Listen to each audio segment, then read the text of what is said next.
राज्यातल्या अन्य काही बातम्यांचा घेणार आहोत वेगवान आढावा। नोटाबंदीमुळे निर्माण झालेल्या चलन तुटवड्याचा फटका महाराष्ट्राची कुलस्वामिनी असलेल्या तुळजाभवानी देवीच्या पूजेलाही बसलाय।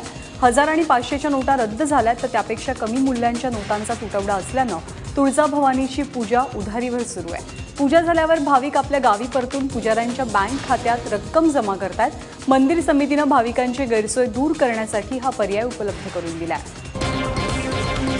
नोटाबंदीच्या निर्णयानंतर गेल्या महिन्याभरात सोन्याचे भाव घसरत चालले आहेत। आज नाशिकमध्ये तोळ्याला 28,000 रुपयांचा भाव मिळाला। नोटाबंदीनंतर लगेचच 32,000वर पोहोचलेला सोन्याचा दर मागणी घटू लागल्यामुळे हळूहळू खाली उतरतोय। यामध्ये आंतरराष्ट्रीय बाजारपेठेतील चढउतारही कारणीभूत असले तरी रोख व्यवहारातली मंदी आणि घटत चाललेली मागणी यामुळे हे दर घसरल्याचं सांगितलं जात आहे। पुढील काही दिवस हे दर स्थिर राहतील असा अंदाजही वर्तवण्यात येतोय।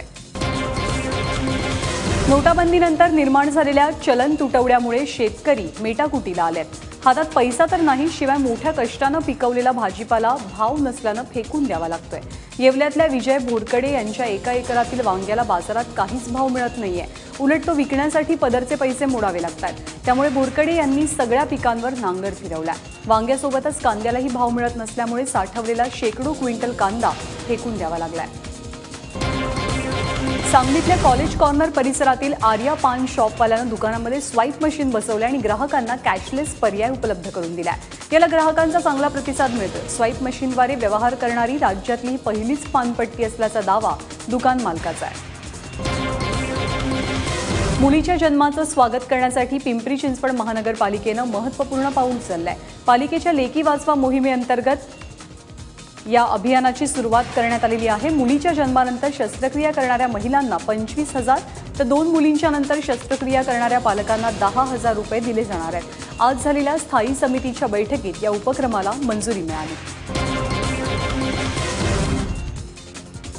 राज्यात आजही जात पंचायतींचा जाच कायम असल्याचं चित्र आहे। आंतरजातीय विवाह केलेल्या जोडप्याशी संबंध ठेवले म्हणून संगमनेरमधील पारे गावात तब्बल 10 कुटुंबांना गेल्या 5 वर्षांपासून वाळीत टाकण्यात आलंय।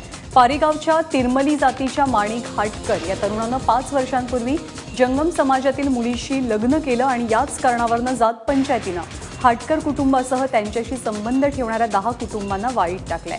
त्यांना जातीत परतायचं असेल तर 27 लाखांच्या दंडाची मागणी केली जाते आणि या प्रकरणी पोलिसात तक्रार दाखल करण्यात आलेली असून जात पंचायतींच्या 10 जणांविरोधात खंडणी आणि सामूहिक छळाचा गुन्हाही दाखल झालाय।